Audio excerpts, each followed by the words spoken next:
চলতি সপ্তাহের মধ্যে বঙ্গোপসাগরের বুকে তৈরি হতে যাচ্ছে আরও একটি শক্তিশালী ঘূর্ণিঝড়। ঘূর্ণিঝড়টি কতটা শক্তিশালী হবে এবং কোথায় আঘাত আনতে পারে? এই ঘূর্ণিঝড়ের ফলে বাংলার কোন কোন জেলাগুলোর উপর বৃষ্টিপাতের সতর্কতা রয়েছে? এ বিষয়ে কি জানাচ্ছে বাংলাদেশ এবং আবহাওয়ার ইউরোপিয়ান এবং আমেরিকার মডেল, তার সম্পূর্ণ বিস্তারিতভাবে জানিয়ে দেব এই ভিডিওটির মাধ্যমে।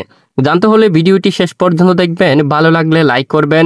সবার আগে প্রতিদিনই গুরুত্বপূর্ণ আবহাওয়ার লেটেস্ট আপডেট পেতে চ্যানেলটি সাবস্ক্রাইব করে পাশের বেল বাটনে ক্লিক করে রাখবেন। আর ভিডিওটি কোন জেলা থেকে লাইভ দেখছেন কমেন্ট করে জানিয়ে দিন।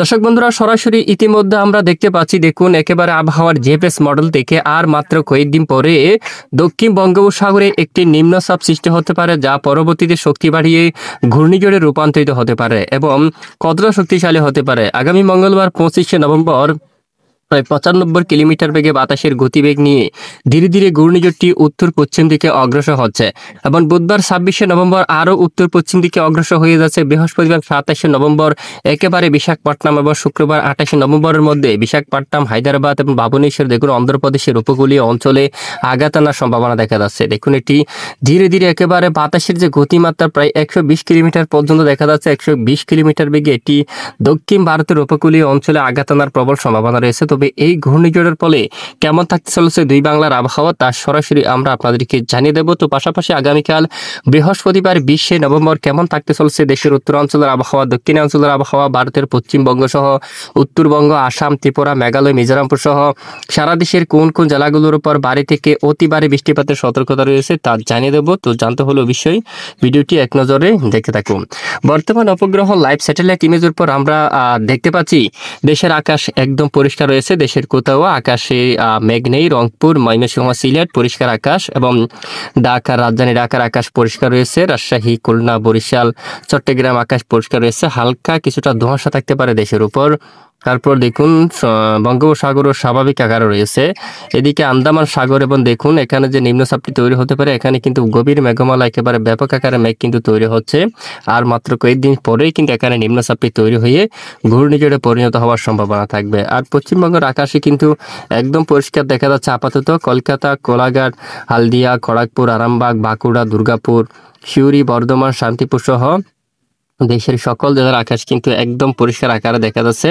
কোথাও আপাতত বৃষ্টিপাতের তেমন সতর্কতা নেই। আগামীকাল বৃহস্পতিবার 20শে নভেম্বর দেখা যাচ্ছে দেশের বেশ কিছু এলাকায় আকাশ পরিষ্কার থাকবে। বর্ষাকালে দেশের কিছু কিছু এলাকায় হালকা মেঘের আনাগোনা লক্ষ্য করা যেতে পারে। এরই মধ্যে জিয়ানগরের দিকে, মঠবাড়িয়া এবং মির্জাগঞ্জ অঞ্চল দিয়ে এখানে কিছুটা আকাশ মেঘাচ্ছন্ন হতে পারে। বরিশালের দিকে গুরুনাদি, টুঙ্গিপাড়ার দিকে রয়েছে মাদারীপুর, শিবচর এলাকা, রায়পুর, এই সকল জায়গাগুলোর উপর এবং বোরহানুদ্দিন, লালমোহন হালকা আকাশ কিছুটা মেঘাচ্ছন্ন হতে পারে। অন্যদিকে কুমিল্লা, ত্রিপুরা রাজ্যের কিছু কিছু স্থানে হালকা আকাশ মেঘাচ্ছন্ন হতে পারে। এছাড়া সারা দেশের বেশিরভাগ এলাকায় আংশিক ধোঁয়াশা নিয়ে আকাশ প্রায় পরিষ্কার থাকার সম্ভাবনা রয়েছে। শুক্রবার 21শে নভেম্বরও আবারও সকালে দেশের দুয়াক এলাকায় হালকা পরিমাণে কিছুটা আকাশ মেঘলা হতে পারে। এরই মধ্যে হাজীগঞ্জের দিকে, রায়পুর, তারপর মাদারীপুর, শিবচর, জোহার, এদিকে মুন্সিগঞ্জ, হোমনা, তারপর নরসিংদী, কাপাসিয়া, কাতিয়াদি, কিশোরগঞ্জ, ইটনা, কেন্দুয়া, পেনারবাগ, তারপর বানিয়াচং, হবিগঞ্জ, নরসিংদী এই সকল জেলাগুলোর উপর হালকা আকাশ মেঘাচ্ছন্ন হতে পারে, আংশিক আকাশ মেঘলা হতে পারে এবং রংপুর বিভাগের উপর হালকা আকাশ মেঘাচ্ছন্ন হতে পারে। এছাড়া সারা দেশের সকল জেলার আকাশ কিন্তু একেবারে পরিষ্কার থাকার সম্ভাবনা রয়েছে। শনিবার 22শে নভেম্বর নাগাদ সারা দেশের বেশ কিছু এলাকায় আকাশ আংশিক মেঘলা সহ পরিষ্কার থাকতে পারে। রবিবার, সোমবার দেশের বেশ কিছু এলাকায় আকাশ আংশিক মেঘলা সহ প্রায় পরিষ্কার থাকার সম্ভাবনা রয়েছে। তো হালকা আকারে দেশের উপর ধোঁয়াশা এবং মেঘের আনাগোনা থাকতে পারে এবং ঘূর্ণিঝড়ের হাত ধরে বাংলার কিছু কিছু এলাকায় মেঘের আনাগোনা শুরু হতে পারে। পশ্চিমবঙ্গ সহ কলকাতা, শিবনগর, সুন্দরবন, তারপর এদিকে মঠবাড়িয়া, কলাপাড়া, ঝালকাঠি, পটুয়াখালী, লালমোহন, সন্দ্বীপ, হাতিয়া আকাশ মেঘলা হতে পারে। এছাড়া এদিকে দেখুন শিবনগর, তারপর হালদিবাড়ি, কলকাতা, হালদিয়া, খড়গপুর, কোলাঘাট, আরামবাগ, বাঁকুড়া, পুরুলিয়া এই সকল জায়গায় আকাশ মেঘলা থাকতে পারে এবং এখানে দেখুন উড়িষ্যা এলাকা সকল জেলার আকাশ কিন্তু একেবারে কিছুটা মেঘলা থাকতে পারে। ডিসেম্বর মাসের শুরুর দিকে দেশের উপর কিছুটা বৃষ্টিপাতের সতর্কতা দিচ্ছে আবহাওয়ার মডেলগুলো। তবে আমরা নজর রাখছি, পরবর্তীতে নতুন কোনো পরিবর্তন আসলে অবশ্যই আপনাদেরকে জানিয়ে দেওয়া হবে।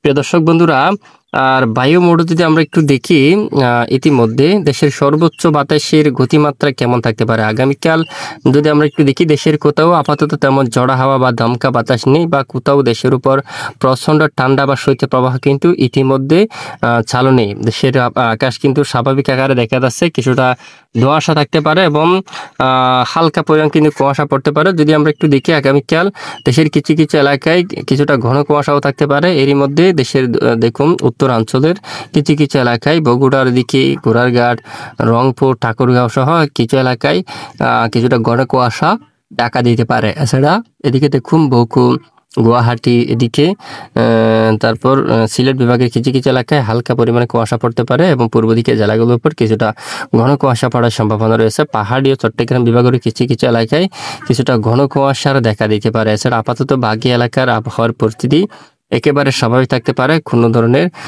ভারী কুয়াশা থাকার মতো তেমন সম্ভাবনা নেই। শুক্রবার 21শে নভেম্বর নাগাদ বর্ষাকালে দেশের কিছু এলাকায় ঘন কুয়াশা ঢাকা পড়তে পারে। এরই মধ্যে রয়েছে সিরাজগঞ্জ, তারপর কালিহাটি, টাঙ্গাইল, একদিকে রয়েছে বেহারা, বাঁশটাইল এই এলাকায়, তারপর ভালুকা, ত্রিশাল, জলকাত্র সহ বেশ কিছু এলাকায় কিছুটা ঘন কুয়াশার চাদরে ঢাকা থাকতে পারে। প্রিয় দর্শক, এই হচ্ছে মূলত আজকের আবহাওয়ার বিস্তারিত আপডেট। এতক্ষণ আমাদের সাথে থাকার জন্য অসংখ্য ধন্যবাদ।